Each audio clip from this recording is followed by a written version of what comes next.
guarde uma choça de feno. Alusão ao profeta Isaías, 46. Capítulo 8. Mônica.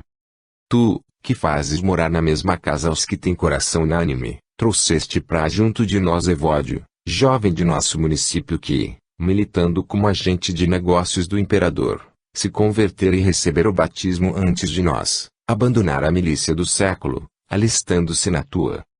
Estávamos juntos, e juntos pensávamos viver nosso santo propósito. Buscávamos um lugar onde nos pudéssemos instalar mais comodamente para te servir e juntos rumávamos para a África quando, chegando a Hóstia, na foz do Tibre, faleceu minha mãe. Muitas coisas passo em silêncio, porque tenho pressa. Recebe minhas confissões e ações de graças, meu Deus, pelas inúmeras bondades que não menciono aqui. Mas não quero calar o que brota de minha alma a respeito desta tua serva, que me gerou na carne para a luz temporal, e no coração para a luz eterna. Não referirei suas qualidades, nem a si mesma se havia educado. Foste tu quem a educaste, nem seu pai, nem sua mãe sabiam o que viriam a ser aquela quem geraram. A disciplina de teu Cristo, a doutrina de teu Filho único educaram em teu temor em uma família fiel, digno membro de tua igreja. Nem ela mesma enaltecia o zelo da mãe em educá-la, quanto de uma velha serva, que carregara seu pai quando menino, como hoje as meninas maiores costumam carregar as crianças, às costas. Estas recordações, sua idade avançada e hábitos exemplares lhe asseguravam naquela casa cristã o respeito de seus amos. Ela própria cuidava solicitamente das meninas que lhe haviam sido confiadas, ora repreendendo-as quando fosse o caso, com santa e enérgica severidade, ora instruindo-as com discreta prudência. Afora do horário em que tomavam uma sóbria refeição à mesa de seus pais, ainda que tivessem muita sede, nem água permitia que elas bebessem, precavendo com isso um mau costume. E acrescentava este sábio aviso: agora bebeis água, porque não tendes como beber vinho, mas quando estiverdes casadas, donas da despensa e da adega, deixareis a água, mas continuará o hábito de beber. E unindo assim o conselho à autoridade, refreava os apetites daquela tenra idade, e acostumava aquelas jovens à temperança, para que não tivesse desejo do que não lhes convinha. No entanto, como tua serva me contou a mim, seu filho, insinuou-se nela certo gosto pelo vinho. Julgando a menina sóbria, seus pais a escolheram, como era costume, para tirar o vinho do tonel. Mergulhava a caneca pela parte superior do recipiente e, antes de passar o vinho para a garrafa, sorvia com a ponta dos lábios um pouquinho. Era-lhe impossível beber mais, porque o vinho lhe repugnava. Não fazia isto movida pela inclinação à embriaguez, mas pela exuberância juvenil, que se manifestava em movimentos, em brincadeiras, e que na meninice costumam ser reprimidos pela autoridade severa dos mais velhos. Mas, acrescentando todos os dias uns goles àqueles goles, pois quem descuida das coisas pequenas pouco a pouco cai nas maiores, acostumou-se a esvaziar avidamente copos quase cheios de vinho puro. Onde estava então a prudente anciã, e sua severa proibição? Mas que remédio curaria um mal oculto se tua medicina, Senhor, não velasse sobre nós? Na ausência do pai, da mãe e das amas, estavas lá tu que nos criaste, que nos chamas, e que por meio dos que nos educam fazes o bem para a salvação das almas. Que fizeste então, meu Deus? Como a socorreste? Como a curaste? Fizeste sair de outra pessoa, segundo tuas secretas providências, um sarcasmo duro e pungente como ferro medicinal, para curar de um só golpe aquela gangrena. A criada que costumava acompanhá-la à adega, discutindo com sua jovem senhora, como às vezes acontece, estando as duas a sós, lançou-lhe em rosto sua intemperança, chamando-a insultuosamente de bêbada. Ferida por esse sarcasmo, a jovem reconheceu a fealdade daquele hábito, reprovou-o, e no mesmo instante o abandonou. Assim como muitas vezes as lisonjas dos amigos nos pervertem, assim os insultos dos inimigos nos corrigem. Mas não é o bem que nos fazem por seu intermédio que retribuís, mas a intenção com que o fazem.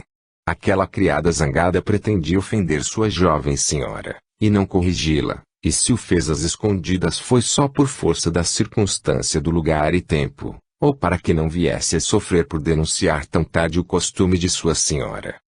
Mas, tu, Senhor, governador do céu e da terra, que desvias para teus desígnios as águas da torrente e regulas o curso turbulento dos séculos, curaste a loucura de uma alma com a insânia de outra. Por isso ninguém, ao considerar o caso, atribua seu poder pessoal o mérito de ter corrigido com as suas palavras alguém cuja emenda deseja conseguir. Capítulo 9. Esposa e mãe exemplar.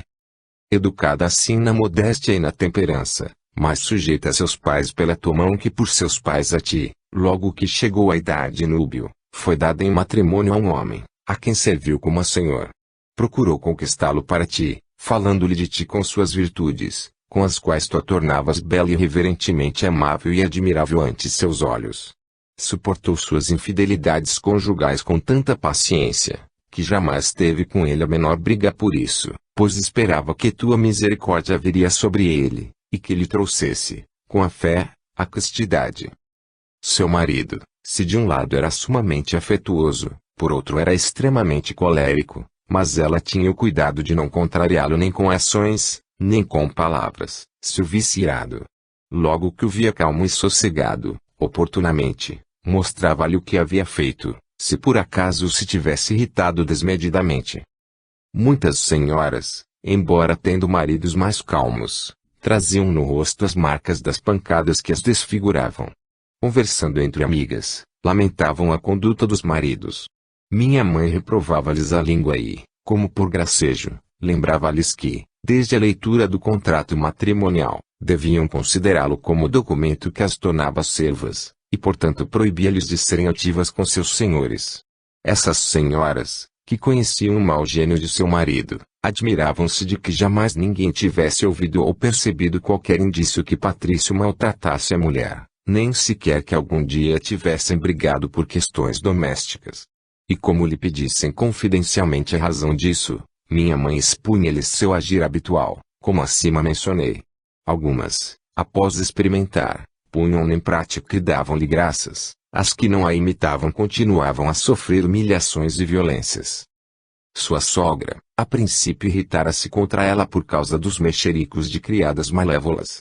Mas conseguiu conquistá-la com respeito, contínua tolerância e mansidão, que ela mesma, espontaneamente, denunciou ao filho as línguas intrigantes das criadas, que perturbavam a paz doméstica entre ela e a nora, e pediu que as castigasse. Ele, em obediência à mãe, para manter a disciplina familiar e a harmonia entre os seus, mandou açoitar as acusadas, segundo a vontade da acusante, e esta prometeu-lhes ainda que esse era o prêmio que devia esperar quem, querendo agradá-la, lhe dissesse mal da nora. E ninguém mais se atreveu a fazê-lo, e viveram as duas em doce e memorável harmonia.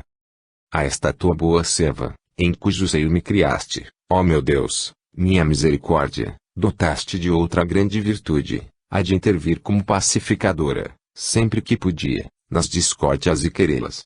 Daquilo que ouvia de queixas amargas, vomitadas com animosidade ressentida, quando na presença de uma amiga os ódios mal digeridos se desafogam em amargas confidências a respeito de uma amiga ausente, ela nada referia uma a outra, senão o que poderia servir para a reconciliação. Este dom me pareceria de pouca monta se uma triste experiência não me houvesse mostrado o grande número de pessoas, por não sei que horrível contágio de pecados, espalhados por toda parte, que não só revelam as palavras pesadas de inimigos irados, mas que ainda acrescentam coisas que não foram ditas. Quem fosse realmente humano, deveria ter em pouca conta ou não incitar nem fomentar as inimizades dos homens, e melhor ainda procurar extingui-las com boas palavras. Assim era minha mãe, ensinada por ti, mestre interior, na escola de seu coração. Por fim, conquistou para ti o seu marido, já no fim da vida, não tendo que lamentar no cristão que havia tolerado no infiel. Ela era verdadeiramente a serva de teus servos, e todos os que a conheciam te louvavam, honravam, te amavam em sua pessoa, porque percebiam tua presença em seu coração, confirmada pelos frutos de uma vida santa.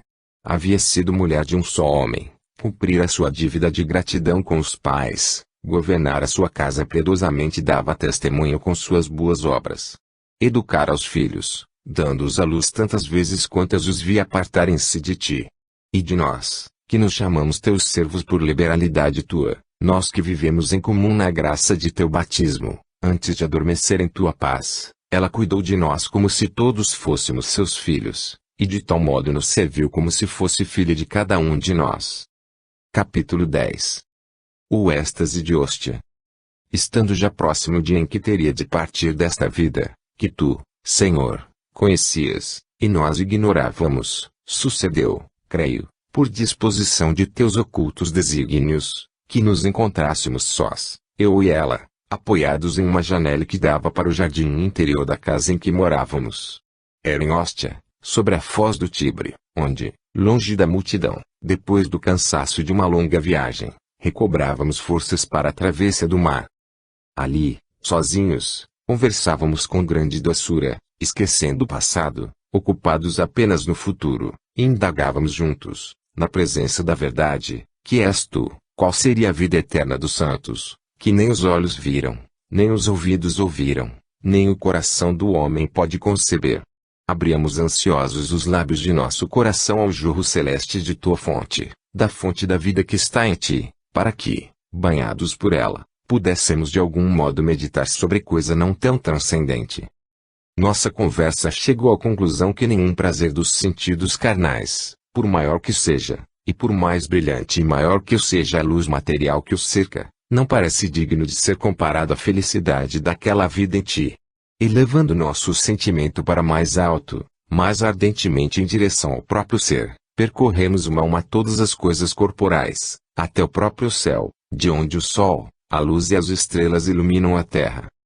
E subimos ainda mais em espírito, meditando, celebrando e admirando tuas obras, e chegamos até o íntimo de nossas almas.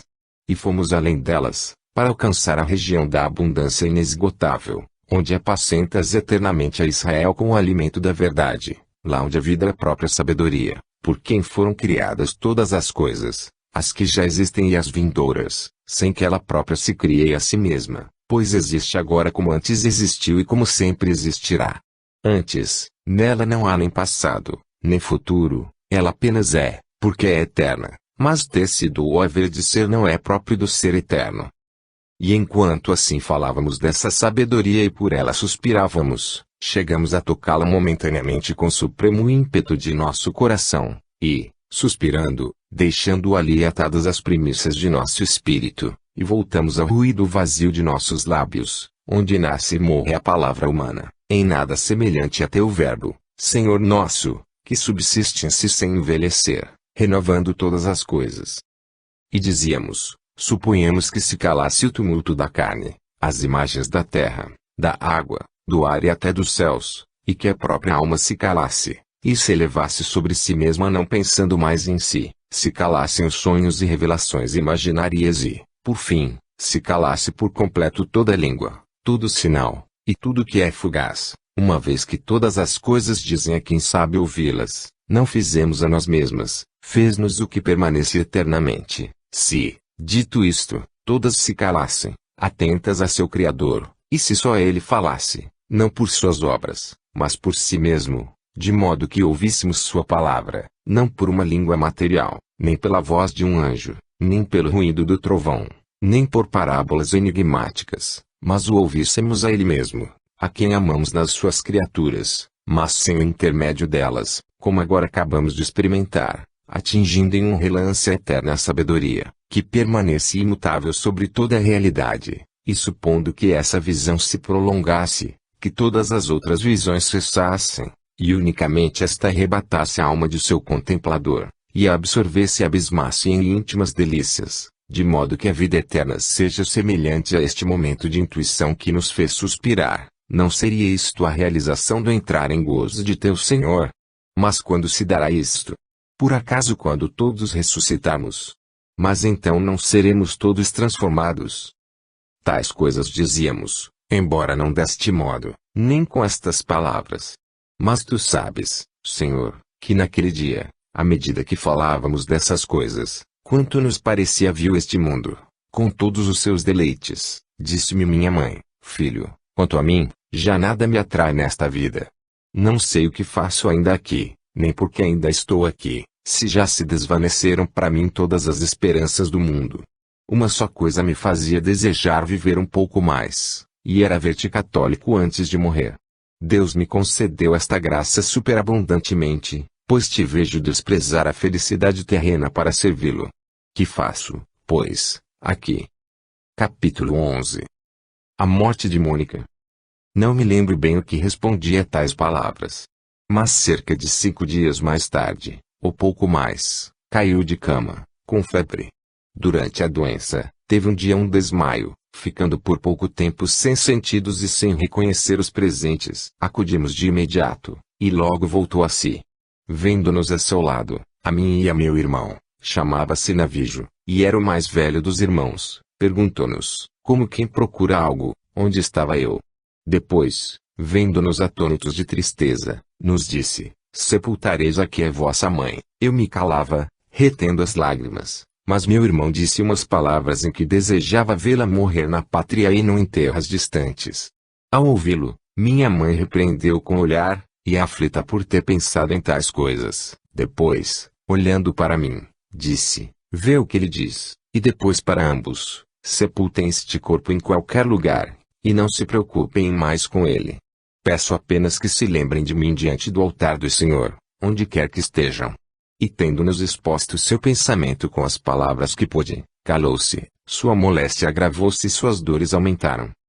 Mas eu, ó Deus invisível, meditando nos dons que infundes no coração de teus fiéis, e nas admiráveis colheitas que deles brotam, alegrava-me e te dava graças. Lembrava-me do grande cuidado que sempre demonstrará acerca de sua sepultura, adquirida e preparada junto ao corpo do marido. Tendo vivido com ele na maior concórdia, assim também queria, visão própria da alma humana incapaz das coisas divinas, ter a felicidade de que os homens recordassem que, depois de sua viagem para além-mar, lhe fora concedida a graça de a mesma terra cobrir o pó de ambos os cônjuges. Quando esta vaidade havia deixado de existir em seu coração, pela plenitude de tua bondade, eu não sabia, mas alegrava-me com admiração ao ouvi-la falar assim. No entanto, naquela conversa à janela quando me disse, que faço eu aqui? Já estava patente que não mais desejava morrer na pátria. Soube também depois que em Ostia, estando eu ausente, falou certo dia com alguns amigos meus, com maternal confiança, sobre o desprezo desta vida e o benefício da morte.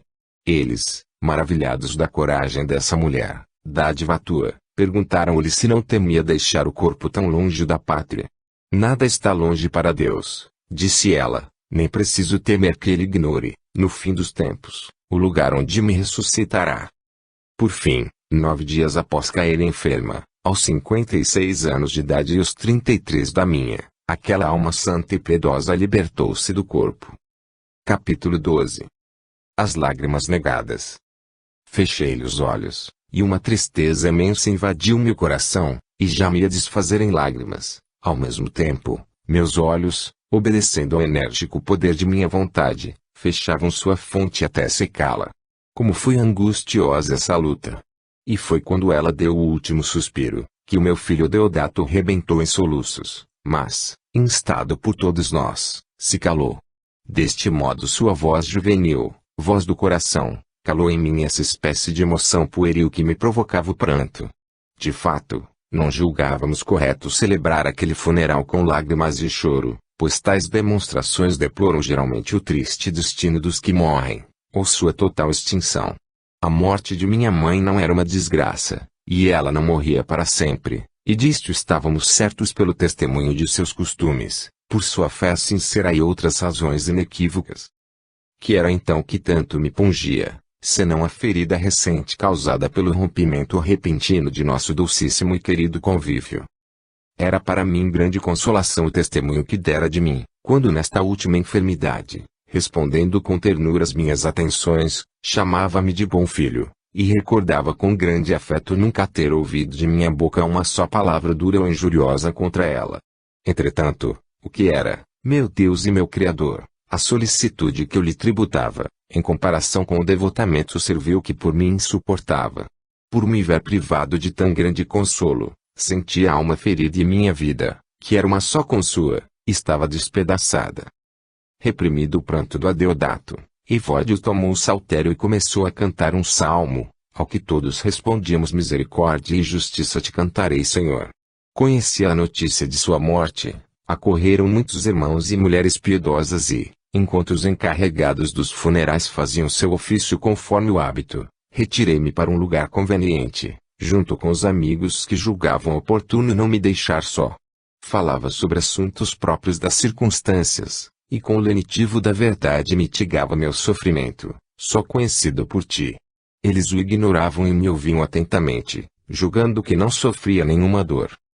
Mas eu, pertinho de teus ouvidos, onde ninguém me podia escutar, censurava a minha sensibilidade e fraqueza e reprimia a onda de tristeza que me invadia. Esta cedia por uns instantes, e novamente me arrastava com seu ímpeto, embora não chegasse a derramar lágrimas ou a alterar a face. Somente eu sabia quão oprimido estava meu coração. E como me desgostava profundamente que as vicissitudes humanas tivessem tanto poder sobre mim, que são inelutáveis pela ordem natural e a sorte de nossa condição, minha própria dor causava-me outra dor, e me afligia com dupla tristeza. Quando o corpo foi levado à sepultura, fui e voltei sem derramar uma lágrima. Nem mesmo nas orações que te fizemos, quando oferecemos o sacrifício de nossa redenção por intenção da morta, cujo cadáver jazia junto ao sepulcro antes de ser inumado, como ali é costume, nem mesmo nessas orações, chorei. Mas durante todo o dia andei oprimido por grande tristeza interior, pedi a ti como podia, com a mente perturbada, que aliviasses minha dor. Mas não me atendias, sem dúvida para que fixasse, bem na memória, ao menos por esta única experiência, como são poderosos os laços do costume, mesmo em uma alma que já não se alimentava de palavras enganadoras.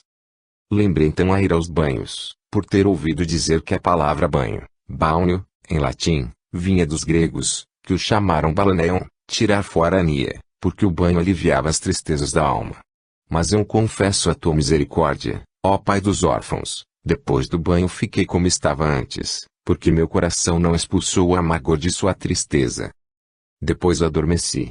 Ao despertar, minha dor estava mitigada, só, em meu leito, lembrei-me dos versos cheios de verdade de teu Ambrósio. Porque, na verdade tu és Deus, Criador de quanto existe, de todo o mundo supremo governante, que o dia vestes com tua luz brilhante, e de sonhos gratos a noite triste, a fim de que os membros cansados, o descanso ao trabalho prepare, e as mentes cansadas, reparem os peitos de pena oprimidos depois, pouco a pouco voltava aos sentimentos de antes sobre tua serva. Recordava de sua piedade para contigo, de sua solicitude e paciência comigo, da qual subitamente me via privado. E senti consolação em chorar diante de ti, por causa dela e por ela, e por minha causa e por mim. E deixei que as lágrimas reprimidas corressem à vontade, estendendo-as como um leito reparador sob meu coração. Teus ouvidos eram os que ali me escutavam, e não os de nenhum homem, que pudesse interpretar com soberba meu pranto. E agora, Senhor, tu confesso nestas linhas, leia-o quem quiser, interprete-o como quiser. E se alguém julgar que pequei nessas lágrimas, que derramei sobre minha mãe por alguns instantes, por minha mãe então morta a meus olhos, ela que me havia chorado tantos anos para que eu vivesse aos teus olhos, não se ria. Antes, é grande sua caridade, chore por meus pecados diante de ti, Pai de todos os irmãos de teu Cristo. Capítulo 13. Preces pela mãe morta. Agora, com a ferida do meu coração já sanada, na qual se podia censurar um afeto muito carnal, derramo diante de ti, meu Deus, por tua serva, outra espécie de lágrimas, bem diferentes, aquelas que brotam do espírito comovido à vista dos perigos que corre toda alma que morre em Adão. É verdade que minha mãe, vivificada em Cristo, antes mesmo de ser livre dos laços da carne, viveu de tal modo, que teu nome era louvado em sua fé e em seus costumes. Contudo, não me atrevo a dizer que desde que a regeneraste no batismo não saiu de sua boca nenhuma palavra contrária à tua lei. Porque a verdade, que é teu filho, disse, quem chamar a seu irmão de louco será réu do fogo da geena. Aí da vida dos homens, por mais louvável que seja, se tu a julgares sem a tua misericórdia. Mas porque não examinas nossos pecados com rigor, confiadamente esperamos tomar lugar a teu lado. Quem enumera diante de ti seus próprios méritos, que mais expõe senão teus dons? Oh! Se os homens se reconhecessem como homens! Se quem se glorificasse no Senhor! Por isso, Deus de meu coração, minha vida e minha glória, esquecendo por um momento as boas ações de minha mãe, pelas quais te dou graças com alegria, peço-te agora perdão por seus pecados. Ouve-me pelos méritos daquele que é o médico de nossas feridas, que foi suspenso do madeiro da cruz e que, sentado agora à tua direita, intercede por nós junto a ti. Eu sei que ela sempre agiu com misericórdia, e que perdoou de coração todas as faltas contra ela cometidas, perdoa-lhe também suas dívidas, se algumas contraiu em tantos anos que se seguiram ao batismo. Perdoa-lhe, Senhor, perdoa-lhe, te suplico, e não entres em juízo com ela. Triunfe a misericórdia sobre a justiça, pois as tuas são palavras de verdade, e prometeste misericórdia aos misericordiosos. Se alguém o foi, deve-o à tua graça, tu que tens compaixão de quem te apraz, e usas de misericórdia com quem queres ser misericordioso. Creio que já fizeste o que te suplico, mas desejo, Senhor, que acolhas os desejos de minha boca. Estando iminente o dia de sua morte, ela não desejou sepultar o corpo com grande pompa, ou que fosse embalsamado com preciosos aromas, nem desejou um rico monumento, nem se preocupou em tê-lo na pátria. Nada disto nos pediu, mas desejou apenas que nos lembrássemos dela ante do teu altar, onde servira todos os dias de sua vida, sabendo que nele se oferece a vítima santa, com cujo sangue se destrói o libela de nossa condenação, e pelo qual vencemos o inimigo que conta nossas faltas e procura com que nos acusar, nada achando naquele que é nossa vitória. Quem poderá devolver-lhe seu sangue inocente? Quem poderá restituir-lhe o preço pago por nosso resgate, para nos arrancar ao inimigo? A este mistério de nossa redenção ligou tua serva sua alma com o vínculo da fé. Que ninguém a afaste de tua proteção. Que entre ela e ti não se interponha, nem pela força, nem pelo engano, o leão ou o dragão. Ela não responderá que nada deve, para não ser convencida e arrebatada pelo astuto acusador. Responderá que suas dívidas lhe foram perdoadas por aquele a quem ninguém pode restituir o que por nós pagou sem nada dever. Que ela repouse em paz com seu marido, antes e depois do qual não teve outro, a quem serviu, com uma paciência cujo fruto te oferecia, para o ganhar também para ti. Mas inspira, meu Senhor e meu Deus, inspira a teus servos, meus irmãos, a teus filhos, meus senhores, a quem sirvo de coração, com a palavra e com a pena, para que, ao lerem estas páginas, diante do teu altar lembrem de Mônica, tua serva, e de Patrício, outrora seu esposo, pelos quais me introduziste misteriosamente nesta vida. Que lembrem com piedoso afeto daqueles que foram meus pais nesta vida transitória, e meus irmãos em ti, ó Pai, na Igreja Católica, nossa Mãe, e meus concidadãos na eterna Jerusalém, pela qual suspira teu povo em sua peregrinação desde a saída até o regresso. Assim, graças às minhas confissões, o último desejo de Mônica será mais amplamente satisfeito com muitas orações do que só pelas minhas. Livro 10º. Capítulo 1. Finalidade do livro. Ó Deus, faz que eu te conheça, meu conhecedor, que eu te conheça como de ti sou conhecido. Virtude de minha alma, penetra-a, assemelha a ti, para que a tenhas e possuas sem mancha nem ruga. Esta é a esperança com que falo, e nesta esperança me alegro, quando gozo de sã alegria. Tudo mais desta vida, tanto menos se há de chorar quanto mais o choramos, e tanto mais teríamos que chorar quanto menos o choramos. Mas tu amaste a verdade, porque quem a pratica alcança a luz. Eu desejo praticá-la em meu coração, diante de ti, por esta minha confissão, e diante de muitas testemunhas por meus escritos. Capítulo 2. O que é confessar a Deus? E, para ti, Senhor, que conheces o abismo da consciência humana, que poderia haver de oculto em mim, ainda que não tu quisesse confessar? Poderia apenas esconder-te de mim, e nunca me esconder de ti. Agora que meus gemidos dão testemunha do desagrado que sinto por mim, tu me iluminas e me agradas, e és amado e desejado a ponto de eu me envergonhar de mim. Renuncio a mim para te escolher, e não quero agradar a ti ou a mim senão por teu amor. Portanto, assim como sou, Senhor, tu me conheces. Já te disse com que escopo me vou confessando a ti. Faço esta confissão não com palavras e vozes do corpo, mas com as palavras da alma e o brado da inteligência, que teus ouvidos conhecem. Quando sou mau, confessar-me-ei é o mesmo que desprezar a mim próprio. Quando sou bom, é apenas nada atribuir a mim mesmo. Porque tu, Senhor, abençoas o justo, mas antes tornas justo ao pecador. Assim, meu Deus, a confissão que faço em tua presença, é e não é silenciosa, a boca se cala, mas meu coração clama. Tudo que digo aos homens de verdadeiro já tinhas ouvido de mim, e nem me ouves nada de mim que antes não me tivesses dito. Capítulo 3. Por que se confessar os homens? Que tenho eu que ver com os homens, para que me ouçam as confissões, como se eles pudessem curar as minhas enfermidades? São curiosos para conhecer a vida alheia, mas indolentes para corrigir a própria. Porque desejam ouvir de mim quem sou, quando não se importam em saber de ti o que são.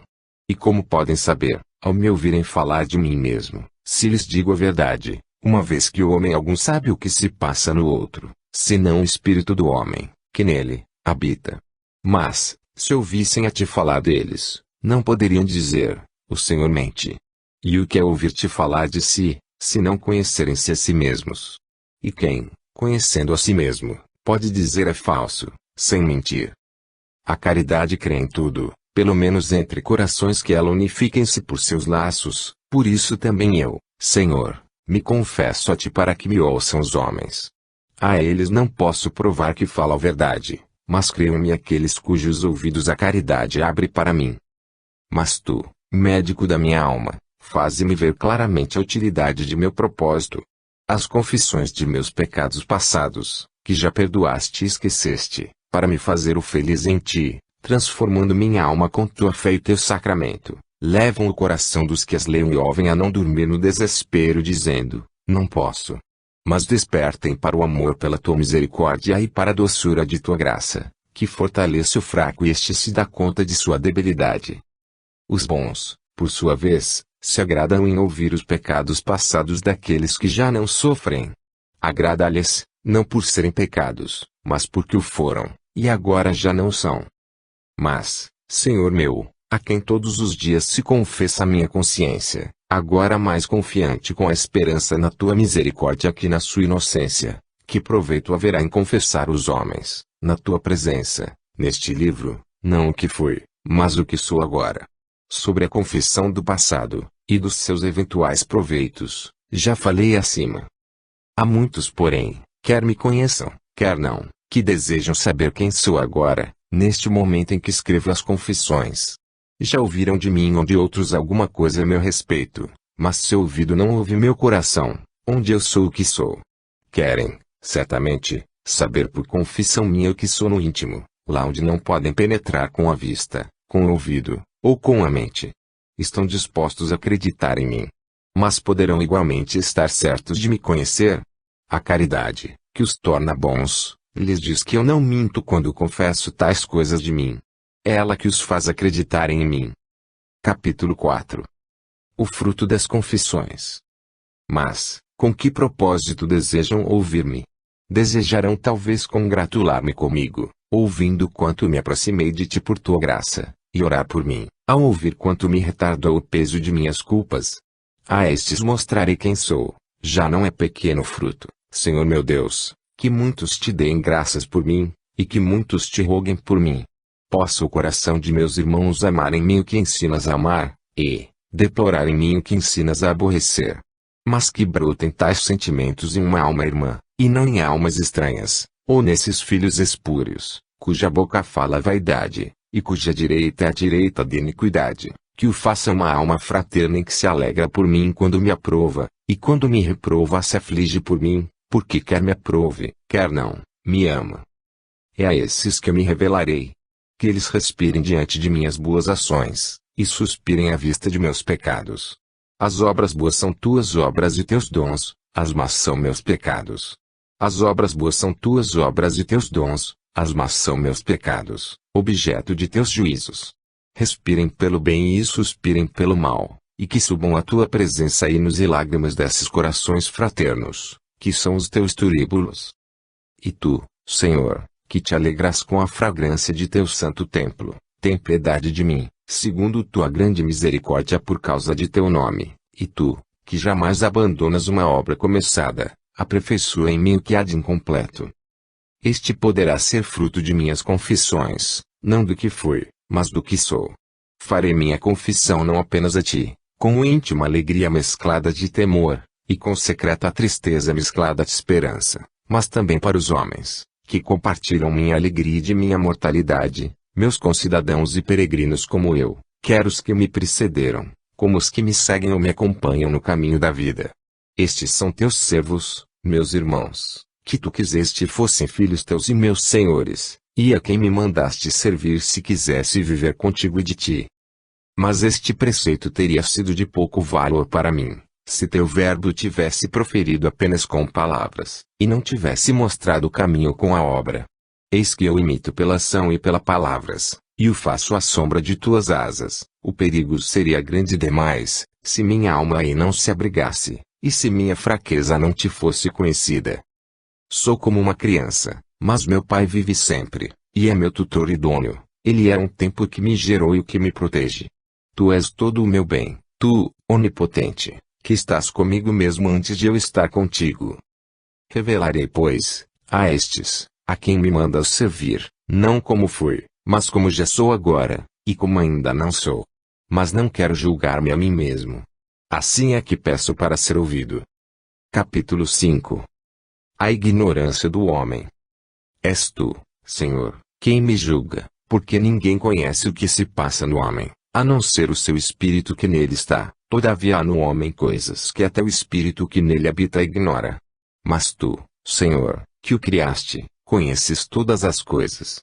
E eu, embora diante de ti me despreze e me considere como terra e cinza, sei algo de ti que ignoro de mim mesmo.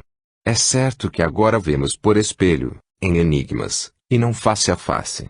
Por isso, enquanto peregrino longe de ti, estou mais presente a mim do que a ti. Sei que em nada pode ser prejudicado, mas ignoro a que tentações posso resistir e a quais não posso. Todavia a esperança, pois és fiel, e não permites que sejamos tentados além de nossas forças, com a tentação, dás também meios para suportar, para que possamos resistir. Confessarei, portanto, o que sei de mim, e também o que de mim ignoro, porque o que sei de mim só o sei porque me iluminas, e o que de mim ignoro continuarei ignorando até que minhas trevas se transformem em meio-dia, em tua presença. Capítulo 6. Quem é Deus? O que sei, Senhor, sem sombra de dúvida, é que te amo. Feriste meu coração com tua palavra, e te amei. O céu, a terra e tudo quanto neles existe, de todas as partes me dizem que te ame, nem cessam de repeti-lo a todos os homens, para que não tenham desculpas. Terás compaixão mais profunda de quem já te compadeceste, e usarás de misericórdia com quem já foste misericordioso. De outro modo, o céu e a terra cantariam teus louvores a surdos. Mas, que amo eu, quando te amo? Não amo a beleza do corpo, nem o esplendor fugaz, nem a claridade da luz, tão cara a estes meus olhos, nem as doces melodias das mais diversas canções, nem a fragrância de flores, de ungüentos e de aromas, nem o maná, nem o mel, nem os membros tão afeitos aos amplexos da carne. Nada disto amo quando amo meu Deus. E, contudo, amo uma luz, uma voz, um perfume, um alimento, um abraço de meu homem interior, onde brilha para minha alma uma luz sem limites, onde ressoam melodias que o tempo não arrebata, onde exalam perfumes que o vento não dissipa, onde se provam iguarias que o apetite não diminui, onde se sentem abraços que a saciedade não desfaz. Eis o que amo quando amo meu Deus. Então, o que é Deus? Perguntei à terra, e ela me disse, eu não sou Deus. E tudo o que nela existe me respondeu o mesmo. Perguntei ao mar, aos abismos e aos répteis viventes, e eles me responderam, não somos teu Deus, buscam acima de nós. Perguntei aos ventos que sopram, e todo o ar, com seus habitantes, me disse, Anaxímenes está enganado, eu não sou Deus. Perguntei ao céu, ao sol, à luz e às estrelas. Tampouco somos o Deus a quem procuras, me responderam. Disse então a todas as coisas que meu corpo percebe, dizei-me algo de meu Deus, já que não sois Deus, dizei-me alguma coisa dele, e todas exclamaram em coro, ele nos criou. Minha pergunta era meu olhar, e sua resposta sua beleza. Dirigi-me, então, a mim mesmo, e perguntei, e tu, quem és? E respondi, um homem. para me servirem, têm um corpo e uma alma, aquele exterior, esta interior. Por qual deles deverei perguntar pelo meu Deus, a quem já havia procurado com o corpo desde a terra até o céu, até onde pude enviar os raios de meu olhar como mensageiros? Melhor, sem dúvida, é a parte interior de mim mesmo. É a ela que dirigem suas respostas todos os mensageiros de meu corpo, como a um presidente ou um juiz, respostas do céu, da terra, e de tudo o que existe, e que proclamam: não somos Deus, e ainda, Ele nos criou. O homem interior conhece essas coisas por meio do homem exterior, mas o homem interior, que é a alma, também conhece essas coisas por meio dos sentidos do corpo. Interroguei a imensidão do universo acerca de meu Deus, e ele me respondeu: não sou eu, mas foi ele quem me criou. Mas essa beleza não se manifesta a quantos têm sentidos perfeitos. E por que não falo a todos a mesma linguagem? Os animais, pequenos ou grandes, a veem, mas não podem interrogá-la, porque não receberam a razão que, como juiz, interprete as mensagens dos sentidos. Os homens, porém, podem interrogá-la, para que as perfeições invisíveis de Deus se manifestem pelas suas obras. Mas o amor às coisas criadas os escraviza, e assim os torna incapazes de julgá-las. Ora, elas só respondem aos que podem julgar-lhes as respostas. Elas não mudam sua linguagem, isto é, sua beleza, quando um só as vê, e outro as interroga, elas não lhes aparecem diferentes, mas, para uns ficam mudas, enquanto falam a outros. Ou melhor, eles falam a todos, mas apenas se entendem os que comparam sua expressão exterior com a verdade interior. De fato, a verdade me diz: teu Deus não é nem o céu, nem a terra, nem corpo algum. A natureza das coisas o diz para quem sabe ver, a matéria é menor em seus elementos que em seu todo. Por isso, minha alma, digo-te que é superior ao corpo, pois vivifica sua matéria, dando-lhe vida, como nenhum corpo pode dar a outro corpo. Mas teu Deus é também para ti a vida de tua vida. Capítulo 7. Deus e os sentidos. Que amo, então, quando amo a meu Deus? Quem é aquele que está acima da minha alma? É por minha alma, portanto, que subirei até ele. Hei de sobrepujar a força que me ata ao corpo, e que enche meu organismo de vida, pois não encontro nela o meu Deus. Se assim fosse, o cavalo e a mula, que não têm inteligência, também o encontrariam, porque essa mesma força vivifica seus corpos.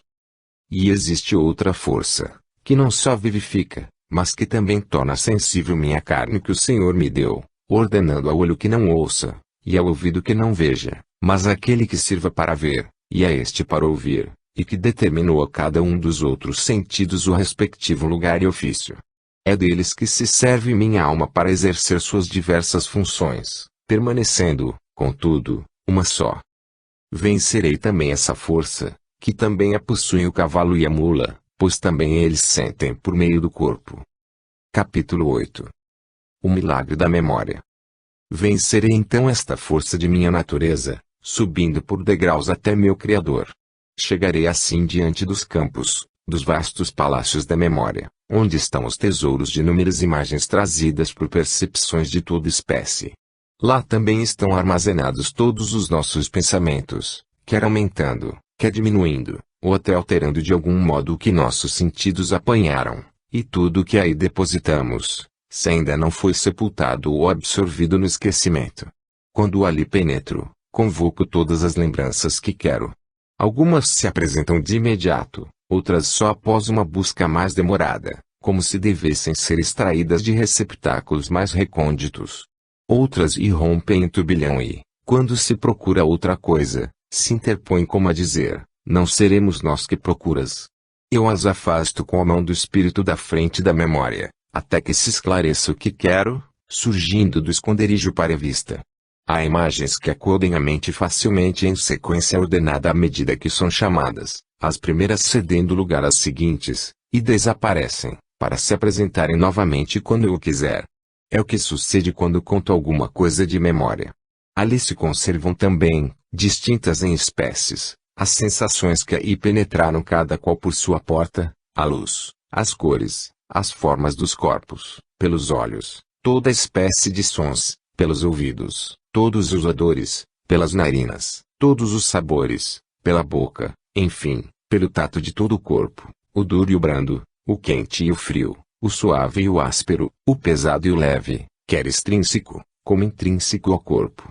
A memória armazena tudo isso em seus vastos recessos, em suas secretas e inefáveis sinuosidades, para lembrá-lo e trazê-lo à luz conforme a necessidade. Todas essas imagens entram na memória por suas respectivas portas, sendo ali armazenadas. Todavia, não são as coisas em si que entram na memória, mas as imagens das coisas sensíveis, que ali ficam à disposição do pensamento que as evoca.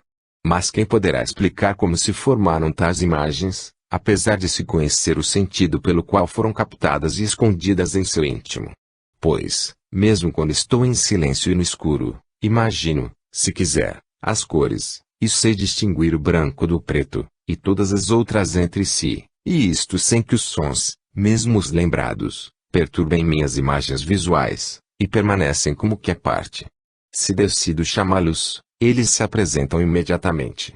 Mesmo quando minha língua descansa e minha garganta se cala, canto quanto quero, sem que as imagens das cores, também presentes, se interponham ou perturbem enquanto me sirvo do tesouro que me entrou pelos ouvidos.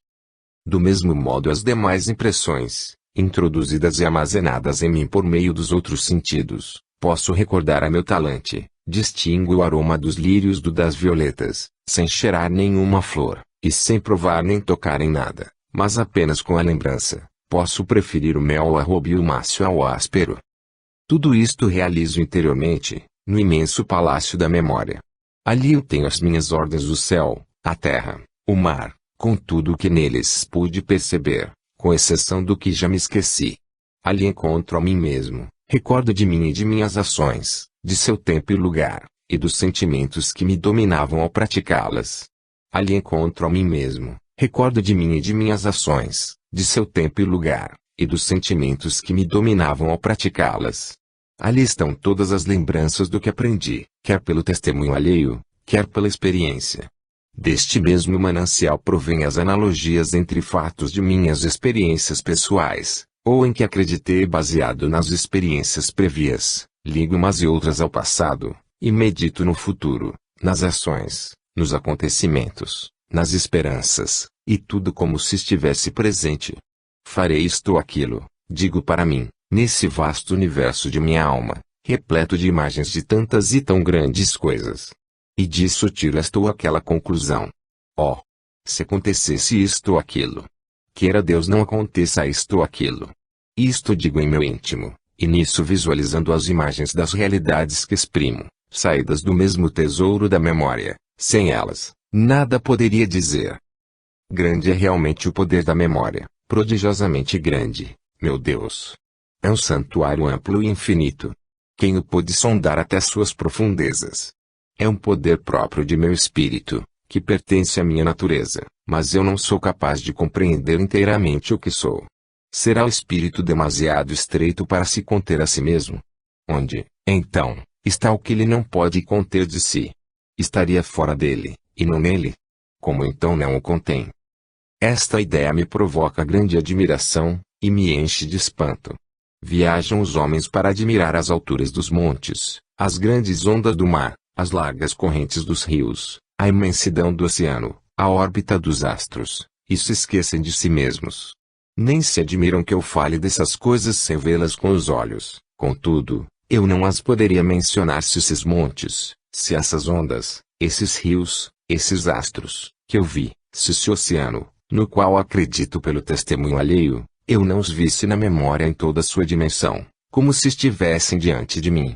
Mas quando eu os vi com meus olhos, eu não os absorvi, não são as coisas que se encontram dentro de mim, mas apenas suas imagens. E sei por qual sentido do corpo recebi a impressão de cada uma delas. Capítulo 9. A memória intelectual. E não se limita a isto a imensa capacidade de minha memória.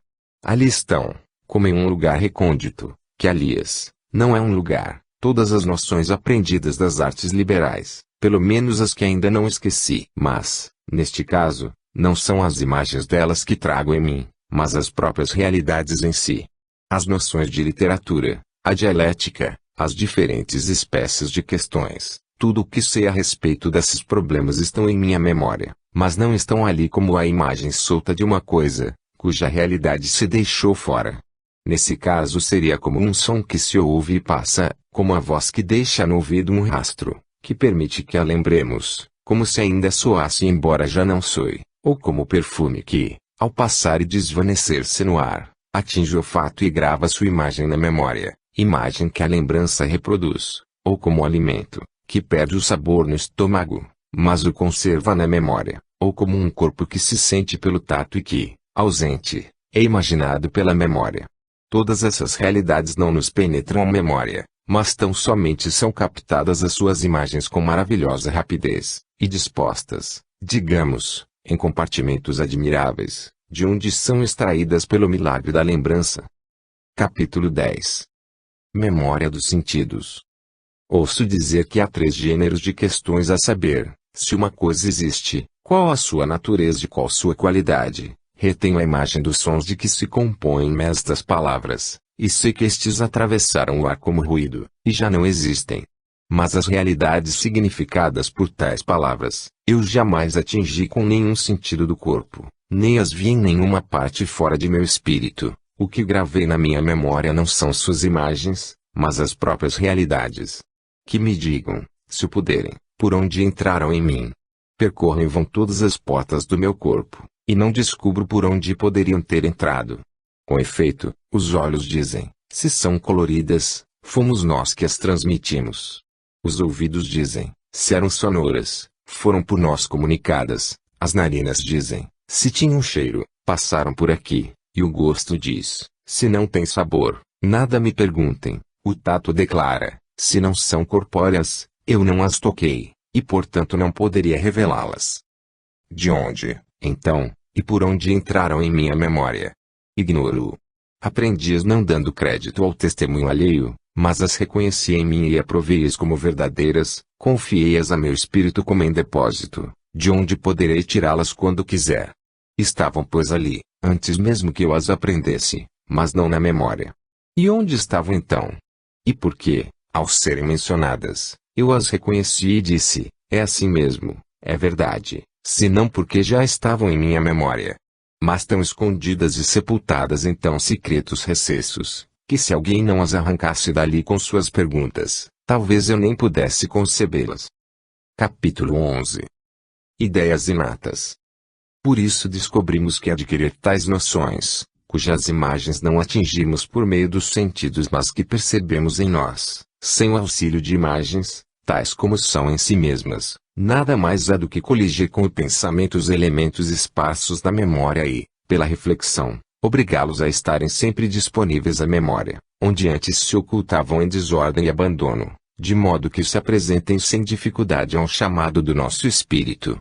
E quantas noções deste tipo não encerra minha memória, já descobertas e, como disse, postas como que à mão, eis o que chamamos de aprender e saber. Se porém deixo de as recordar por uns tempos, de tal modo submergem e se dispersam em seus profundos esconderijos, que é preciso reuni-las uma segunda vez, como se fossem novas, cogente, pois não tem outra habitação, e juntá-las de novo para que possam ser objeto do saber, isto é, preciso tirá-las de sua condição de dispersão e juntá-las novamente. Daí a palavra cogitare, porque cogo e cogito são como água e agito, e fácil, facito. Contudo, a inteligência reivindicou essa palavra, cogito, para ser, de modo que essa operação de coligir, de reunir no espírito, e não em outra parte, é propriamente o que se chama pensar, cogitare. Capítulo 12. A memória e as matemáticas. A memória guarda também as relações e inumeráveis leis dos números e dimensões, sendo que nenhuma dessas ideias foi impressa em nós pelos sentidos do corpo, porque não tem cor, nem som, nem tem cheiro, nem gosto, nem são tangíveis. Ouço, quando elas se fala, os sons das palavras que as exprimem, mas uma coisa são os sons, e outra bem diferente são as ideias que elas significam. As palavras soam de modo diferente em grego e em latim, mas as ideias nem são gregas, nem latinas, nem de nenhuma outra língua. Vi linhas traçadas por artistas, finas como um fio de aranha. Mas as linhas materiais não são a imagem das que vi com meus olhos carnais.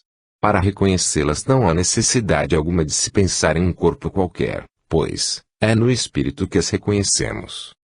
Também conheci os números mediante os sentidos do corpo, mas a ideia de número é bem diferente, não são imagens dos primeiros, possuindo por isso mesmo um ser muito mais real.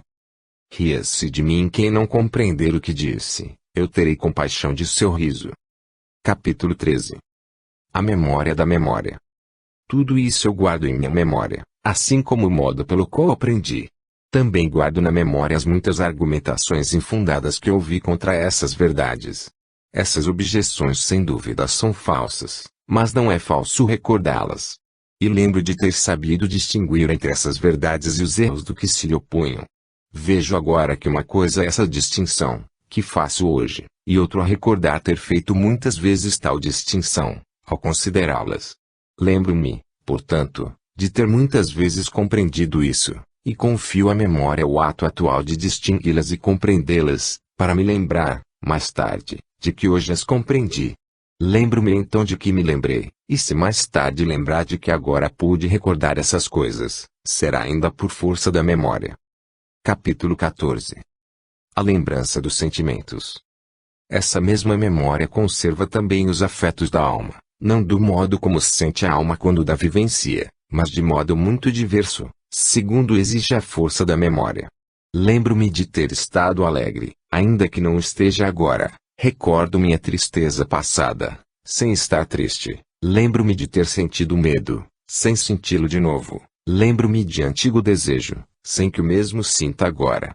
Outras vezes, pelo contrário, lembro-me com alegria a tristeza passada, e com tristeza uma alegria passada. Isto nada tem para admirar quando se trata de emoções corporais, porque uma coisa é a alma e outra o corpo, e assim não é maravilha que me lembre com alegria de um sofrimento físico já passado. Porém, aqui o espírito é a própria memória. Quando confiamos uma tarefa a alguém, dizemos, não o guardei no espírito, fugiu-me do espírito. É, portanto, a memória que chamamos de espírito. Sendo assim, porque ao evocar com alegria uma tristeza passada, meu espírito sente alegria em minha memória, tristeza. Se meu espírito se alegra com a alegria que tem em si, porque a memória não se entristece com a tristeza, que também tem em si. Seria a memória estranha ao espírito? Quem ousará afirmá-lo? Sem dúvida a memória é como o estômago da alma, e a alegria e a tristeza são como alimentos, doce ou amargo, quando tais emoções são confiadas à memória, depois de passarem, digamos, por esse estômago, podem ali serem guardadas, mas já perderam o sabor.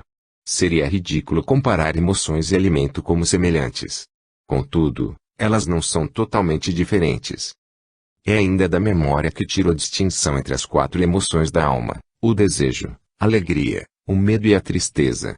Assim, todo raciocínio que eu teça, dividindo cada uma delas nas espécies de seus gêneros, definindo-as, e na memória que encontro o que tenho a dizer, e de lá tiro tudo o que digo. Contudo, ao recordar essas emoções, não me perturbo com nenhuma delas. E antes mesmo que eu as recordasse para discuti-las, elas ali estavam, e por isso puderam ser tiradas da memória mediante a lembrança. Talvez a lembrança tire da memória essas emoções como o ato de ruminar tira do estômago os alimentos. Mas então, por que aquele que rumina sobre tais paixões não sente na boca do pensamento a doçura da alegria ou a amargura da tristeza? Estará justamente nisto a diferença entre tais fatos. De fato, quem gostaria de falar dessas emoções se, todas as vezes que falássemos do medo ou da tristeza, nos víssemos tristes ou temerosos? Contudo, certamente não poderíamos falar deles se não encontrássemos na memória não só os sons dessas palavras, segundo a imagem gravada em nós pelos sentidos, mas ainda as noções que elas exprimem. Essas noções, nós não as recebemos por nenhuma porta da carne, mas a própria alma, sentindo-as pela experiência das próprias emoções, confiou-as à memória, ou então a própria memória as reteve, sem que ninguém lhes confiasse. Capítulo 15. A memória das coisas ausentes. Mas quem poderá explicar se a recordação se faz por meio de imagens ou não? Por exemplo, se digo pedra, ou digo sol, sem que tais objetos estejam presentes a meus sentidos, certamente tenho suas imagens na memória, à minha disposição. Evoco uma dor do corpo, que está ausente de mim, já que nada me dói. Contudo, se a imagem da dor não estivesse em minha memória, não saberia o que dizia, e ao raciocinar não a distinguiria do prazer. Falo de saúde do corpo, estando são, neste caso,